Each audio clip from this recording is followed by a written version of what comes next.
Hello everybody and welcome to a quick Dwarf Fortress tutorial. In this video we're going to be covering burrows. Burrows are a way to lock your dwarves into a specific area of the fort or divvy them up into separate areas of the fort to do specific tasks.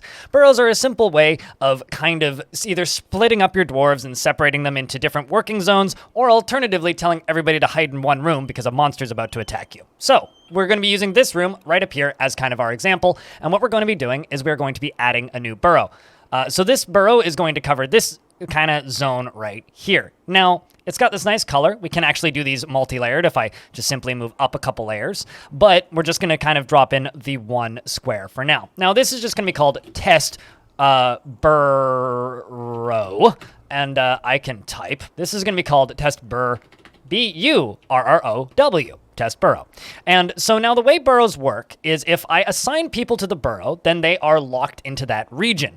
So this can be used for, say, locking certain dwarves into certain crafting zones, or alternatively, like I said, hiding from an enemy. So let's just say we want to have dwarves specifically craft in this zone. Then we look at this tool here. Toggle whether workshops can source materials from outside of this burrow. So say we had a bunch of crafts dwarf shops in here, and we wanted the dwarves to be able to go out here to collect stuff for the crafts, but we want those dwarves to only use those specific crafts dwarf shops, then this would be a good opportunity to leave this on. However, if we want to use this as an emergency burrow, we want to turn this off.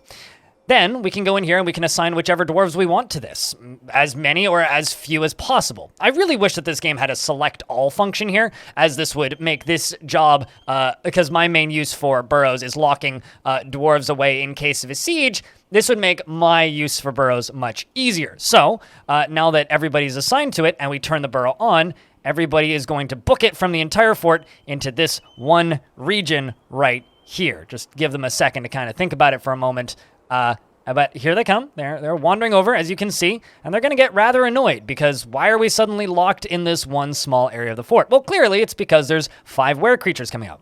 If we decide that the threat is over, or we no longer want them working in this particular burrow for whatever reason or another, we can press pause and the dwarves can resume their previous activities. That was a very quick tutorial on burrows. Of course, this is a very simple application of burrows. You can get as complicated and as varied with as many of them as you want, or as simple and as quick and as easy as you want. This is something that gave me a great deal of trouble on my first day of streaming Dwarf Fortress, and hopefully it won't cause the same for you. Thank you very much for watching this video, and I hope to see you in the next one.